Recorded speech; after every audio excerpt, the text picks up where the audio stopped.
आम देशर यशस्वी प्रधानमंत्री श्री नरेंद्र मोदी जी एवं आम राष्ट्रीय सभापति श्री जगत प्रकाश नड्डा जी को धन्यवाद जनइबाकू चाहिए जहाँ निर्देश क्रमे आज 26 वर्ष बयस मत विश्वर सबुठारु बड़ राजनीतिक दल में प्रार्थी हिसाब से घोषणा करा दायित्व को मु निष्ठापर भाव में निर्वाह करी। ब्रह्मगिरी मो सारा जीवन, ब्रह्मगिरी मो ब्लड रे अछि, ब्रह्मगिरी मो हार्ट, ब्रह्मगिरी मो सोल, ब्रह्मगिरी निर्वाचन मंडली प्रत्येक निवासी मो परिवार लुलु परिवार मु ब्रह्मगिरी पाई शेष निश्वास पर्यंत काम करी निष्ठापर भाव में।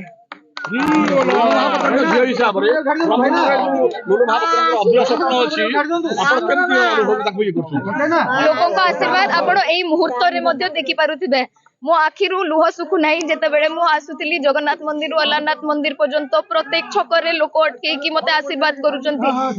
समस्तकर आखि भिजी जाईची, समस्ते मो मुंड ऊपर हाथ रखुचंती। लुलु महापात्र को झियो हिसाब रे आज गर्व अनुभव होची कि तांको अनुपस्थिति रे मध्य मो दादा माने मो माउसी माने मो खुडी माने समस्ते कहउचंती मु लुलु महापात्र निजकु लुलु महापात्र कहउचंती आ तांको झियो पाई लडुचंती। मु तांको पाखरे समस्तक पाखरे चिर ऋणी होई रहिबी।